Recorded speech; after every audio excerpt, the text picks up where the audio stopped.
हरे कृष्णा। जय भोलेनाथ। आप सभी का दिन शुभ और मंगलमय हो। आज सुनिए फाल्गुन मास महात्म का दूसरा अध्याय। इससे पहले कि कथा सुनने के लिए आप सबका बहुत बहुत आभार। गौतम मुनि जी जब राजा को बताया कि वह शिवरात्रि उपवास करके भगवान शिव का महोत्सव देख कर लौटे हैं और उन्होंने मार्ग में एक अद्भुत आश्चर्य की बात देखी, तब राजा ने पूछा, हे ब्राह्मण, आपने मार्ग में कौन सी आश्चर्य की बात देखी और कहाँ पर देखी, वह मुझे भी बतलाइए। तब गौतम जी कहने लगे, राजन, गोकर्ण से आते समय एक स्थान पर दोपहर के समय मुझे एक स्वच्छ सरोवर दिखाई दिया।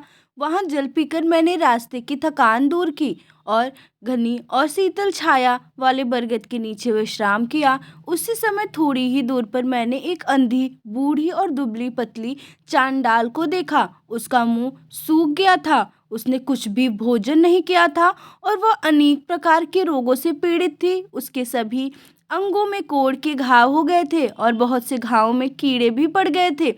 उसकी कमर में पीप और रक्त से सना हुआ एक फटा पुराना वस्त्र लिपटा हुआ था। उसे उस दशा में देखकर मुझे बहुत दया आई और उसकी मृत्यु काल की प्रतीक्षा करता हुआ मैं क्षण भर वहीं बैठा रहा। इतने में ही भगवान शंकर के पार्षदों द्वारा लाया जाता हुआ एक विमान मैंने देखा, जो अपनी किरणों से आकाश मार्ग को प्रकाशित कर रहा था।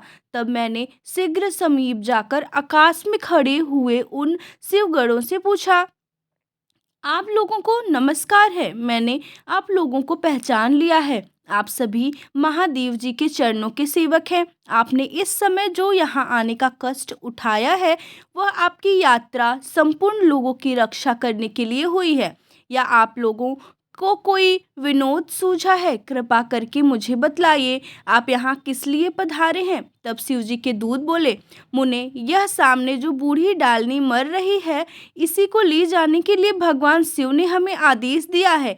यह सुनकर मैंने पूछा, अहो, यह महा पापात्मा घोर डालनी इस दिव्य विमान पर बैठने की अधिकारी कैसे हो सकती है?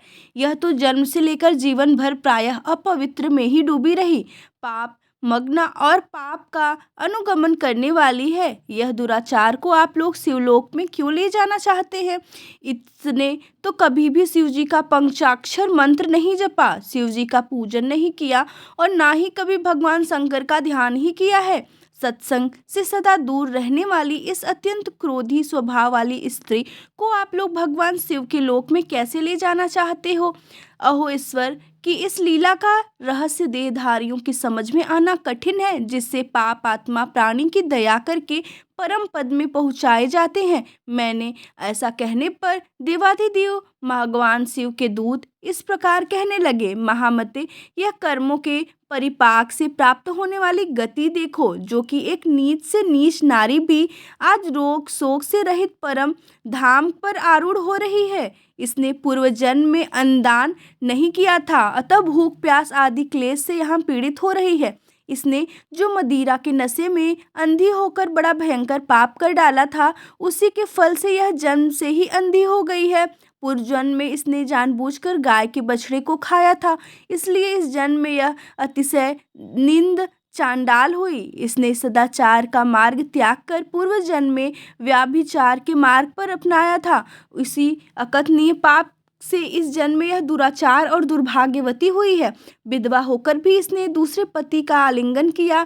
उसी महान पाप के कारण इसके शरीर में कोढ़ के बहुत से घाव हो गए हैं। इसने काम वेदना से व्याकुल होकर स्वेच्छानुसार शूद्र से रमण किया था। उस पाप के कारण इसे महारक्त पीप और कोढ़ से पीड़ित होना पड़ा है।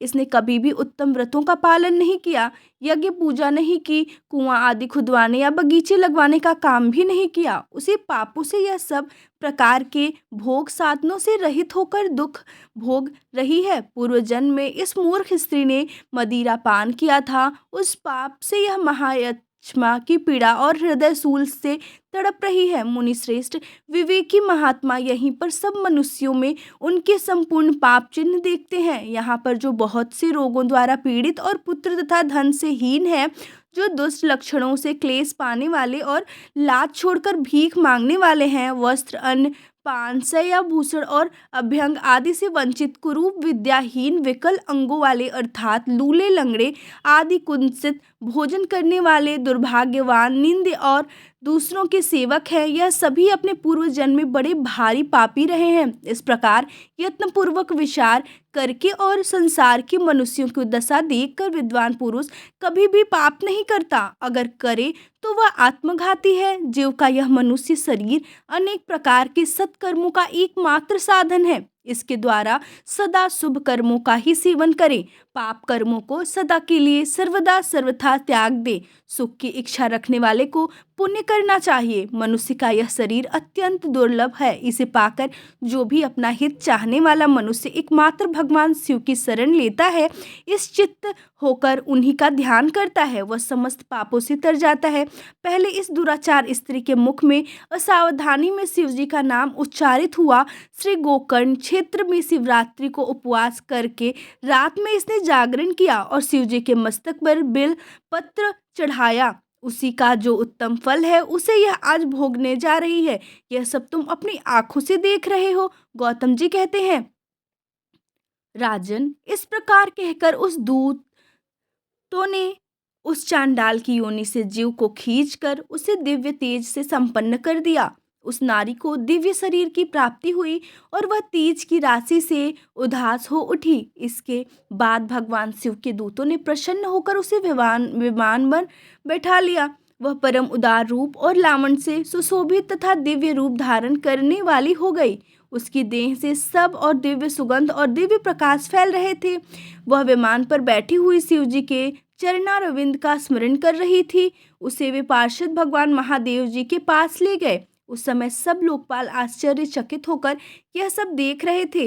राजन, गिरिजापति भगवान शंकर के प्रति लेस मात्र भक्ति का यह अत्यंत आश्चर्यजनक महात्म मैंने तुम्हें बताया है, जो समस्त पाप राशि का नाश करने वाला है। राजा ने पूछा, भगवान परमेश्वर शिव का यह उत्तम लोक कैसा है? अगर उसकी मुझ पर दया है तो मुझे शिवलोक का भी लक्षण बताइए। तब गौतम जी बोले, राजन, ब्रह्मा आदि देवेश्वर के लोकों में भी जो अत्यंत दुर्लभ आनंद है, वह जिस दिव्य धाम में नित्य निरंतर विद्यमान रहता है, वही परमेश्वर शिव का लोक है, जहाँ सब लोगों को लांग कर जाना होता है, जिसमें दिव्य प्रकाश स्थित है तथा जहाँ अविद्या में अंधकार का कहीं लीस मात्र भी संयोग नहीं है, वही परमेश्वर शिव का लोक है, जहाँ काम, क्रोध, लोभ और मद आदि विकास निवास नहीं करते और जहाँ जन्म आदि अवस्थाएं नहीं प्राप्त होती, वह परमेश्वर शिव का लोक है। जो लोग भगवान शिव की भक्ति से परिपूर्ण हैं, वे ही दिव्य धाम में जाते हैं। जो भगवान शंकर की कथा सुनते और कहते हैं, प्रसन्नता का अनुभव करते हैं, केवल शांति में जिनकी स्थिति है और जो सब प्राणियों के अकारण श्रीहृदय और मोह रहित हैं, वे संसार चक्र को लांघ कर भगवान शंकर के आनंदमय धाम को पाकर सुखी होते हैं। राजन, इस प्रकार तुम भी गोकर्ण क्षेत्र में भगवान शंकर के स्थान पर जाकर उनके दर्शन से समस्त पाप राशि का निवारण करो और धन धान्य हो जाओ। वहाँ सब समय में स्नान करके महाबल शिव की पूजा करो और शिव चतुर्दशी को एकाग्रता पूर्वक उपवास करके रात्रि में जागरण तथा बेल पत्र द्वारा भगवान शंकर का पूजन करो। इससे तुम पापों से मुक्त होकर शिवलोक को प्राप्त हो जाओगे। ऐसा कहकर मुनिवर गौतम प्रसन्नता पूर्वक मिथिलापुरी को चले गए और राजा मित्र सह गो क्षेत्र में आ गए। वहाँ महाबल नाम से प्रसिद्ध महादेव जी का दर्शन और पूजन करने से उसकी समस्त पाप राशि धुल गई। उन्होंने भगवान शिव के परम धाम को प्राप्त कर लिया। जो मनुष्य भगवान की मनोहर कथा को प्रतिदिन भक्ति पूर्वक सुनता अथवा सुनाता है, वह भी परम गति को प्राप्त होता है। श्री सूत जी कहते हैं, भगवान शिव गुरु हैं, शिव देवता हैं, शिव ही प्राणियों के बंधु हैं, शिव ही आत्मा और शिव ही जीव हैं। शिव जी से भिन्न दूसरा कुछ भी नहीं है। भगवान शिव के उद्देश्य से जो कुछ भी दान, जप और होम आदि किया जाता है, उसका फल अनंत बताया गया है। यह समस्त शास्त्रों का निर्णय है। जो एकमात्र भगवान शिव का भजन करता है, वह सभी बंधनों से मुक्त हो जाता है। जो प्रीति अपने पुत्र, स्त्री और धन में की जाती है, वही अगर भगवान शिव की पूजा में की जाए तो वह उदार कर देती है। इसलिए कितने भी महात्मा पुरुष भगवान शिव की पूजा के लिए संपूर्ण विषय रूपी मदिरा को छोड़ देते हैं, वही जीवा सफल है जो भगवान शिव की स्तुति करती है, वही मन सार्थक है जो शिव जी के ध्यान में लीन होता है, वे ही कान सफल है जो उनकी कथा सुनने के लिए सदा उत्सुक रहते हैं, और वे ही दोनों हाथ सार्थक है जो शिव जी की पूजा किए करते हैं। वे नेत्र धन्य है जो महादेव जी की पूजा का दर्शन करते हैं, वह मस्तक धन्य है जो शिव जी के सामने झुक जाता है, वे पैर धन्य है जो भक्ति पूर्वक शिव जी के में सदा भ्रमण करते हैं, जिसकी संपूर्ण इंद्रियां भगवान शिव के कामों में लगी रहती हैं, वह संसार सागर के पार हो जाता है, वह भोग तथा मोक्ष प्राप्त कर लेता है। शिव जी की भक्ति से युक्त मनुष्य चांडाल पूलक नारी पुरुष अथवा नपुंसक कोई ही भी क्यों ना हो, तत्काल ही संसार बंधन से मुक्त हो जाता है। जिसके हृदय में भगवान शिव का लीस मात्र भी भक्ति है, वह समस्त देहधारियों के लिए वंदनीय है। उज्जैनी नगरी में चंद्रसेन नामक एक राजा थे। वे उसी नगर में निवास करने वाले भगवान महाकाल का पूजन करते थे। शिव जी के पार्षदों में अग्रण्य तथा अमंगल को जीतने वाले विश्वबंधित मणिभद्र जी राजा चंद्रसेन के मित्र हो गए थे। उन्होंने राजा पर प्रसन्न होकर एक समय उन्हें दिव्य चिंतामणि प्रदान की, जो कौस्तुभ मणि तथा सूर्य के समान दैदिव्य मान थी। देखने सुनने अथवा ध्यान करने पर भी मनुष्य को मनवांछित वस्तु प्रदान करती थी। राजा उस चिंतामणि को कंठ में धारण करके जब सिंहासन पर बैठा करते थे, तब देवताओं में सूर्य नारायण की तरह उनकी शोभा हुआ करती थी। राजा चंद्रसेन के विषय में यह सब बात सुनकर समस्त राजाओं के मन में उस मणि के प्रति लोभ की मात्रा बढ़ गई और वे सब क्षुब्ध रहने लगे। एक बार उन सभी ने बहुत सी सेना साथ लेकर क्रोधपूर्वक धरती को कपा हुआ आक्रमण कर दिया और उज्जैनी को चारों ओर से घेर लिया। अपनी नगरी को घिरा हुआ देखकर राजा चंद्रसेन भगवान महाकाल की शरण में गए और मन को संदेह रहित करके दृढ़ निश्चय के साथ उपवास पूर्वक दिन रात अनन्य भाव से भगवान गौरीपति की आराधना करने लगे। उन्हीं दिनों उस नगर में कोई ग्वालिन रहती थी, जिसके एकमात्र ही पुत्र था। वह विधवा थी और उज्जैनी में बहुत दिनों से रहा करती थी। वह अपने 5 वर्ष के बालक को लिए हुए महाकाल के मंदिर में गई और राजा चंद्रसेन द्वारा की हुई गिरिजापति की महापूजा का दर्शन किया। शिव पूजन का यह आश्चर्यमय उत्सव देखकर उसने भगवान को प्रणाम किया और पुनः अपने निवास स्थान पर लौट गई। ग्वालिन के उस बालक ने वह सारी पूजा देखी थी, इसलिए घर आने पर उसने भी कुतूहल व शिवजी की पूजा प्रारंभ कर दी, जो संसार से वैराग्य प्रदान करने वाली है। एक सुंदर पत्थर लाकर उसे घर से थोड़ी ही दूर पर एकांत स्थान में रख दिया और उसी को शिवलिंग मान लिया। फिर अपने छोटे छोटे हाथों से मिलके लायक जो कोई भी फूल उसे दिखाई दिए, उन सबको इकट्ठा करके उस बालक ने जल से शिवलिंग को स्नान कराया और भक्ति पूर्वक पूजन किया। उसके बाद कृत्रिम अलंकार, चंदन, धूप, दीप और अक्षत आदि उपचारों से अर्चना करके मन कल्पित अर्थात मन से भाव करके दिव्य वस्तुओं को भगवान को नैवेद्य निवेदित किया। सुंदर सुंदर पत्रों फूलों से बार बार पूजा करके तरह तरह से शिवलिंग के सामने नृत्य किया और बारंबार भगवान के चरणों में शीश झुकाया। इस प्रकार अनन्य चित्त होकर शिव जी की आराधना में लगे हुए अपने पुत्र को ग्वालिन ने बड़े प्यार से भोजन के लिए बुलाया, लेकिन उसका मन तो पूजा में लगा हुआ था। माँ के बहुत बुलाने पर भी उसे भोजन करने का बिल्कुल इच्छा नहीं हुई। तब उसकी माँ स्वयं चलकर उसके पास आई और शिव जी के आगे आंखें बंद करके ध्यान लगाए बैठे अपने पुत्र को हाथ पकड़कर खींचने लगी। इतने पर भी जब वह नहीं उठा, तब उसने क्रोध में आकर अपने पुत्र को खूब पीटा। खींचने और मारने पीटने पर भी जब उसका पुत्र नहीं आया, तब उसने वह शिवलिंग उठाकर दूर फेंक दिया और उस पर चढ़ाई हुई सारी पूजन सामग्री भी नष्ट कर दी। यह देखकर वह नन्हा बालक हाय हाय कहकर रो उठा। रोष से भरी हुई ग्वालिन अपने बेटे को डांट डपट कर फिर से घर में लेकर चली गई। उधर भगवान शिव की पूजा को अपनी माँ के द्वारा नष्ट हुई देखकर वह बालक देव महादेव की पुकार करते हुए सहसा मूर्छित होकर गिर पड़ा। उसकी आंखों से आंसुओं की धारा बह रही थी। 2 घड़ी के बाद जब उसे होश आया, तब उसने आंखें खोली और देखा उसका वही निवास स्थान परम सुंदर शिवालय हो गया था। मणियों के खंभे उसकी शोभा बढ़ा रहे थे। उसके द्वार किवाड़ और सदर फाटक सब कुछ सोने के बन गए थे। वहां की धरती बहुमूल्य नीलमणि और हीरों की वेदिका से सुशोभित थी। यह सब देखकर वह बालक सहसा उठा और हर्ष से परमानंद के समुद्र में निमग्न सा हो गया। उसने समझ लिया कि सब शिव जी की पूजा का ही महात्म्य है, उसी के प्रभाव से दिव्य विभूति प्रकट हुई है। इसके बाद उस बालक ने अपनी माता के अपराध की शांति के लिए पृथ्वी पर मस्तक रखकर साष्टांग प्रणाम किया और कहा, हे देव, हे उमापति, मेरी माता का अपराध क्षमा कीजिए। वह मूढ़ है, आपके प्रभाव को नहीं जानती। महादेव, आप उस पर प्रसन्न हो जाइए। अगर मुझ में आपकी भक्ति से उन्न हुआ कुछ भी पुण्य है तो उससे मेरी माता आपकी दया प्राप्त कर सके। इस प्रकार भगवान शंकर को बार बार प्रसन्न करके उसने चरणों में मस्तक झुकाकर सूर्यास्त के समय वह बालक शिवालय से बाहर निकला और उसने अपने शिविर को देखा। वह इंद्रनगर के समान शोभा पा रहा था। वहां सब कुछ तत्काल स्वर्णमयी होने लगा। भगवान के अंदर प्रवेश करके उस बालक ने देखा कि उसकी माँ तो बहुमूल्य रत्नम पलंग पर बिछी हुई श्वेत रंग की शैया पर निर्भय होकर सो रही हैं और उसी को याद कर रही हैं। उसने अपनी माँ को जगाया। ग्वालिन बड़ी तेजी से उठी और अपने पुत्र को तथा अपने घर को भी अपूर्व रूप में देखकर आनंद से विवल हो उठी। पुत्र के मुख से गिरिजापति शंकर जी का वह सा प्रसाद सुनकर ग्वालिन ने राजा को सूचना दी, जो नित्य निरंतर भगवान शिव के भजन में ही लगे रहते थे। राजा अपना नियम पूरा करके रात में अचानक वहां आए और ग्वालिन के पुत्र का वह प्रभाव जो शंकर जी के संतोष से प्रकट हुआ था उसे देखा। स्वर्णमयी मंदिर, रत्नम शिवलिंग और सुंदर मणिमाणिक्य से जगमगाता हुआ ग्वालिन का सुंदर महल देखकर राजा चंद्रसेन पुरोहित और मंत्रियों के साथ 2 घड़ी तक आश्चर्यचकित होकर परमानंद में डूबे रहे।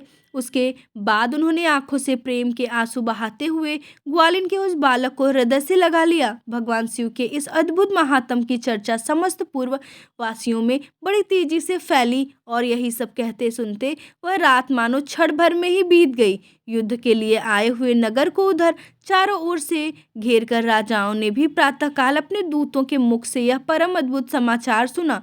सुनते ही उनके मन में वैर भाव निकल गया। उन सभी राजाओं ने जो कि राजा से युद्ध करने के लिए आए थे सहसा हथियार डाल दिए और चकित होकर महाराज चंद्रसेन की आज्ञा से नगर में प्रवेश किया। उस रमणी नगरी में प्रवेश करके भगवान महाकाल को प्रणाम करने के बाद सब राजा उस ग्वालिन के घर पर आए। वहां चंद्रसेन के आगे बढ़कर उसका स्वागत किया। वे बहुमूल्य आसनों पर बैठे हुए और प्रीतिपूर्वक विस्मित हो आनंदित हुए। गोप बालक पर कृपा करने के लिए स्वतः प्रकट हुए शिवालय और शिवलिंग का दर्शन करके सभी राजाओं ने भगवान शिव को अपनी उत्तम बुद्धि समर्पित की और उनमें भक्ति पूर्वक मन लगाया। इसी समय सभी देवताओं से पूजित परम तेजस्वी वानर राज हनुमान जी वहां प्रकट हुए। उनके आते ही सब राजाओं ने बड़ी तेजी से उठकर भक्ति भाव से विनीत होकर उन्हें प्रणाम किया। तब हनुमान जी कहने लगे, राजाओं, भगवान शिव की पूजा के लिए देहधारियों के लिए दूसरी कोई गति नहीं है। सब बड़े सौभाग्य की बात है कि यह गोप बालक ने शनिवार को प्रदोष व्रत के दिन बिना मंत्रों के भी शिव जी का पूजन करके उन्हें पा लिया। शनिवार को प्रदोष व्रत समस्त देहधारियों के लिए दुर्लभ है। कृष्ण पक्ष आने पर तो और भी दुर्लभ हो जाता है। गोप वंश की कीर्ति बढ़ाने वाला यह बालक संसार में सबसे अधिक पुण्य आत्मा है। इसकी वंश परंपरा में 8वीं पीढ़ी में महायशस्वी नंद उत्पन्न होंगे, जिनके यहाँ साक्षात भगवान नारायण उनके पुत्र रूप से प्रकट होकर श्री कृष्ण के नाम से प्रसिद्ध होंगे। आज से यह गोपाल नंदन संसार में श्रीकर नाम से विख्यात होगा। अंजनी नंदन हनुमान जी ऐसा कहकर उस गोप बालक को शिव जी की उपासना के आश्चर्य व्यवहार का उपदेश देकर वहीं अंतर्ध्यान हो गए। वे सब राजा हर्ष में भरकर महाराज चंद्रसेन की आज्ञा लेकर जैसे आए थे वैसे ही लौट गए। महातेजस्वी श्रीकर भी हनुमान जी का उपदेश पाकर धर्मराज ब्राह्मणों के साथ शंकर जी की आराधना करने लगा। समयानुसार भक्त श्रीकर गोप तथा राजा चंद्रसेन दोनों ने भक्तिपूर्वक शिव जी की आराधना करके परम पद प्राप्त किया। यह परम पवित्र उपाख्यान कहा गया है। यह गोपने रह है सुयश और पुण्य समृद्धि को बढ़ाने वाला तथा गौरीपति भगवान शिव के चरणारविंद में भक्ति भाव को बढ़ाने वाला और पापों का नाश करने वाला है। जय भोलेनाथ। आज के अध्याय में बस इतना ही। इसके आगे का वृत्तांत आप सभी अगले अध्याय में जरूर सुनिएगा। ओम नमः शिवाय।